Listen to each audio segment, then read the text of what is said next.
Avant, c'était un terrain militaire, mais qui n'était pas utilisé.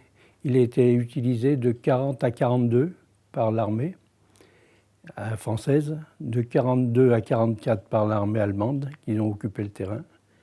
Et après, en 48, l'État a décidé de faire une école nationale. Il y a toujours eu plus ou moins des étrangers, hein. On a formé surtout des Africains ici. Enfin, ça venait de partout, et ça continue, hein. On a toujours les Chinois en ce moment. On a des Omaniens, on a des... Oh, je ne me souviens plus, parce qu'ils viennent. Et qu'est-ce qu'il y a? Il y a des Africains aussi, des Guinéens d'Afrique. Et puis, je crois que pour le moment, c'est tout, hein. Enfin, il y a des EPL français, quoi, en même temps. Tout le monde se côtoie bien, hein. Et ceux qui ne parlent pas français, tout est en anglais, mais enfin, c'est la langue aéronautique, hein. Et les élèves se comprennent entre eux, hein. Il n'y a aucun problème, hein. Oui, c'est un peu la tour de Babel, là, hein, tout le monde.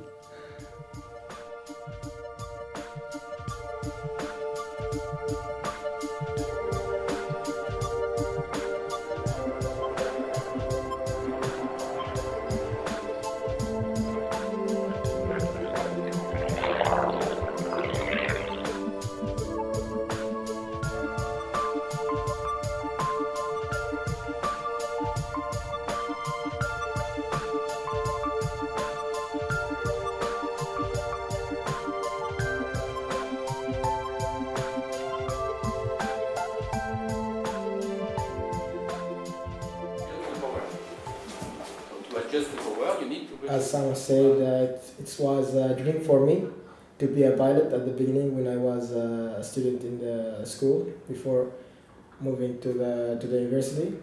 After I finished my secondary school, I joined Sultan Qaboos University. It's the university number one in Oman, the only university we have in Oman. Yeah. I used to study mechatronics engineer. I did four years. And the final year, actually I got an opportunity. I saw advertisement on the newspaper and I applied. I've been in certain procedure, the same time I did with the United procedure, and we passed it and we did the interviews, medical checkup. Now we're here. And now here we are.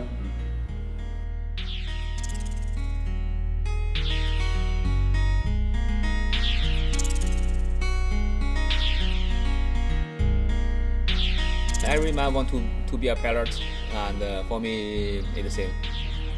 It was a big interest, but it really became a passion when I flew for the first time. To be a pilot is a good job everywhere.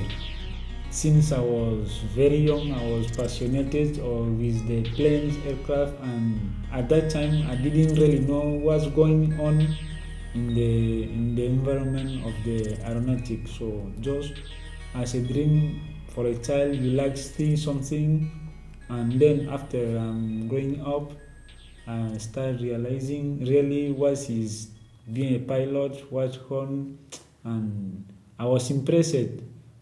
And with the chance, I was hoping one day I could be a pilot. And on my country, as you tell us, they publish some exam to find a cadet, and I say, oh, this is my opportunity. I will try this. I passed the exam, and luckily, I'm here.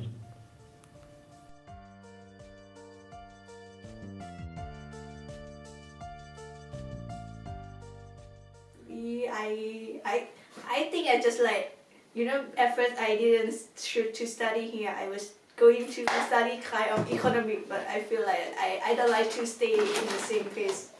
So I think I just should find something that I can go around. Mm-hmm.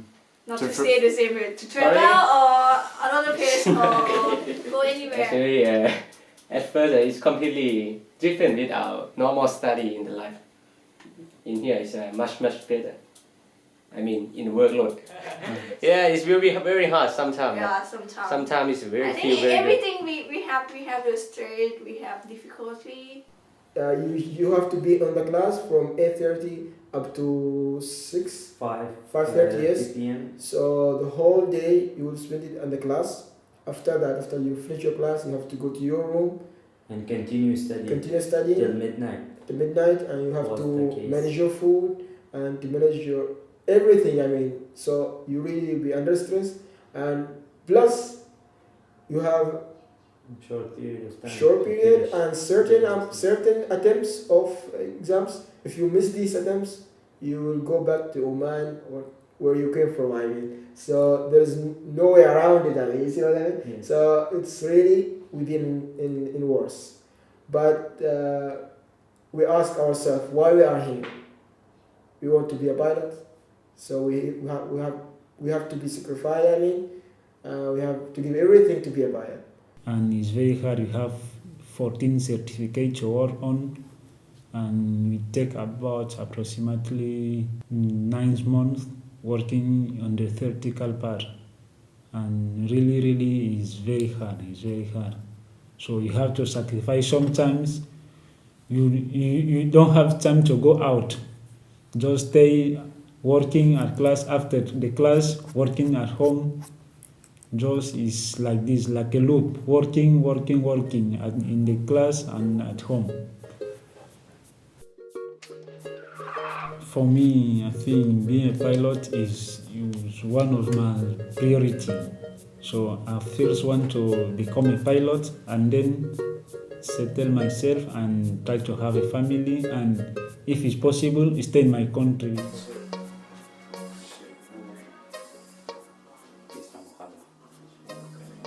In fact, and at the beginning, I get some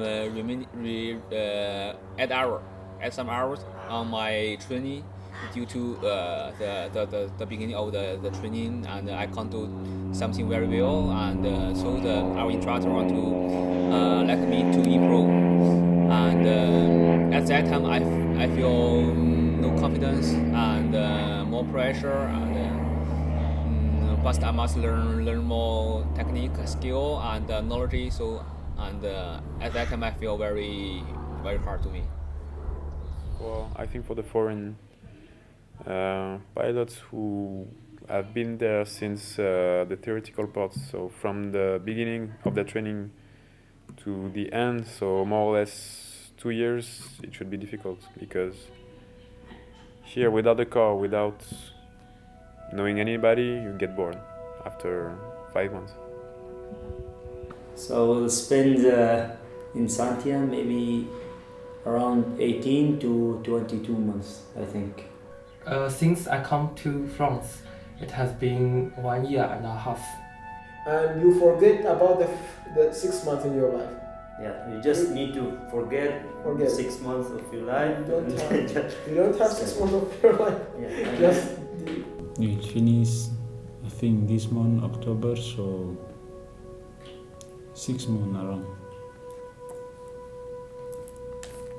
Yes, if somebody and field training and immediately change the job and come back to China. This is the truth.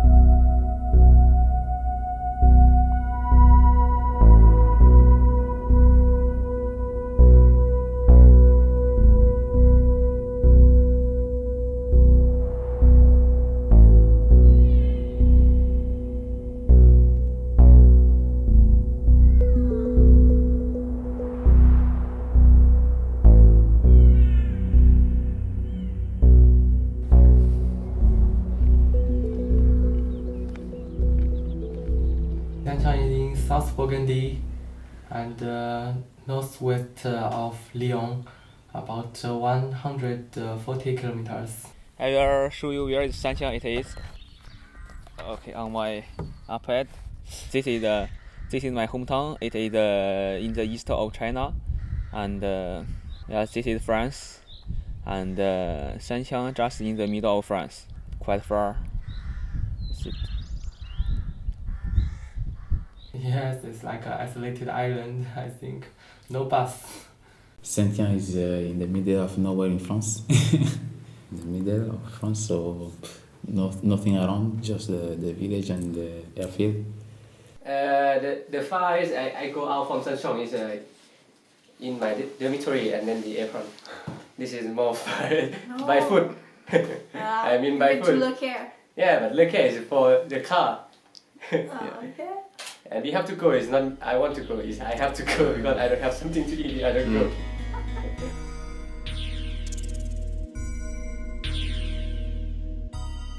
You have to take off yourself all on your own. And recently I have a cold.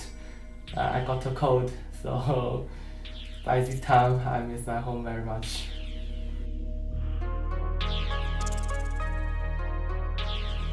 At the beginning, yes, sometimes when we are talking to the family, we miss them, but normally when you are concentrated to what you are doing, it's not, you don't really have time to miss people. You just miss them when you are talking to them, yes, because they give you some news and something like that, but after that, you forget everything and then you start talking. Because if you stay thinking about them again, you will lose your concentration and then you miss everything.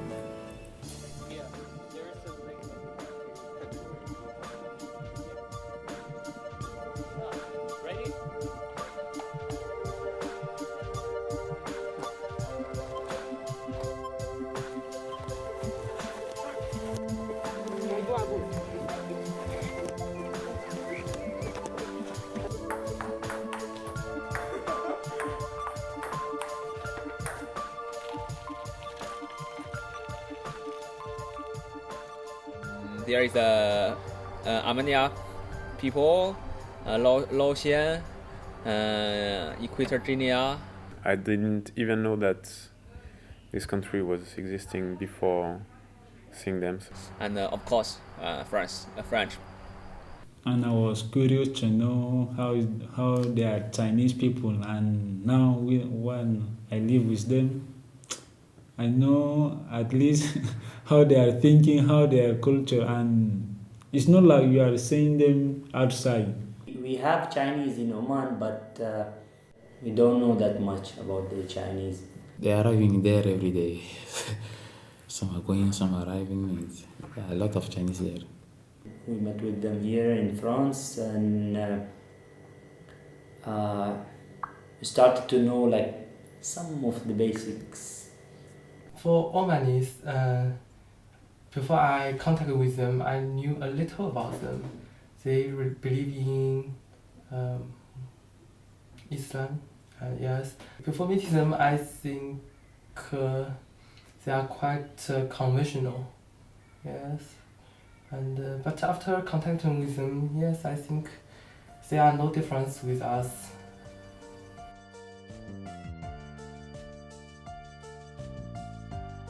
Sometimes you ask for your colleagues how was the flight, he explain you, so it's a good link between us because we have the same objective and we are working together.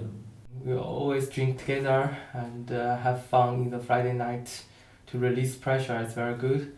Cooking, we speak, and how does, for example, we can speak about the taste of the food in Oman or in China, and they ask us the same thing for the food in our country. So we can speak about food during 1 or 2 hours, and then we taste each other the food, and so that's become more familiar. And then the next week it will be the same thing, and then so it's not just hello, how are you? So it's become more closer. And sometimes once a week we play football with the guys. It's very nice, especially we are mixed culture. You know, it's like a small world. It's like you together with mixed culture. Sometimes we play with the French, of course, French guys, and Chinese. We used to play with the Chinese. There was one promotion of firemen, Iraqi firemen every week, and we used to play football with them. So it was pretty funny, like international games, France against Iraq every week. The football game makes us more like a team. I enjoy this feeling. Now we are like a family, mostly with the Oman people. They are very friendly. I had two friends who were there who left last week, the Equatorians. We speak about aviation a lot. Between each other, we try to give the other one tips or help each other for the flights, or even when I was in the theoretical part with them. I know them very well, so most of them are good friends of mine. Here in France, we have very good relationship with the French guys. Yeah. They are really very good. They are cool. They are very good at welcoming people, and really we like them. Je m'appelle Wang, and je t'aime France. And I think if you have a different culture, sometimes it's, I think, more pushing you to be friends. Like you're interested to that culture, you need to learn that culture, you need to, for example, that language, that culture. The other guy, I think, he feels the same. He wants to know about you more, and he's really interested.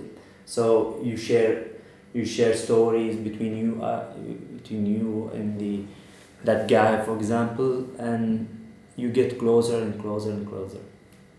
Yeah, because you cannot stay in your room all the time. You need to relax a little bit to talk to somebody.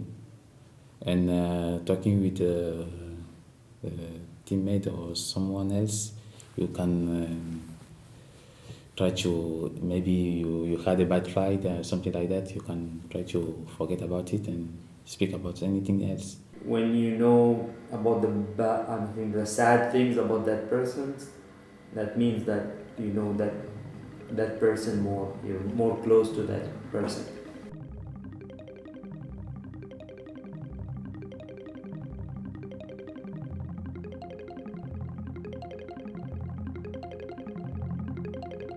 The people that they are racist is because they don't know black people. Is because they don't know them, they never live with them. Me, I'm black, but here I don't have any problem with my friend. It's not just for black. I think the problem is when you don't fly, when you don't travel a lot. All these problems that they come when you don't know people, you just have your idea. But when you start to know them, your idea will change. Even if you was hating them, but in the reality, when you live with him, with this kind of people, you know, there was not like this. So you start changing your mind. In the sky, I think there's no country. Everybody shares the sky.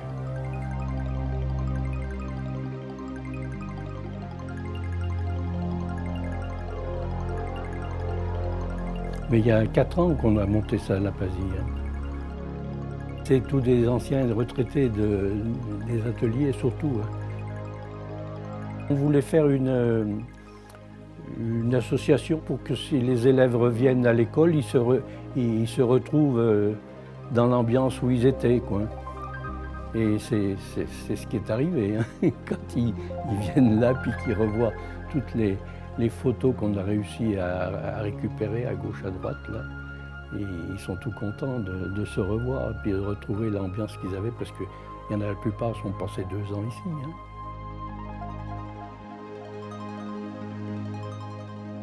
Au Vietnam, il y en a un qui était assis à un bar et puis il a vu l'autre qui traversait la place. 2 anciens de Saint-Yan, à l'autre bout du monde, quoi.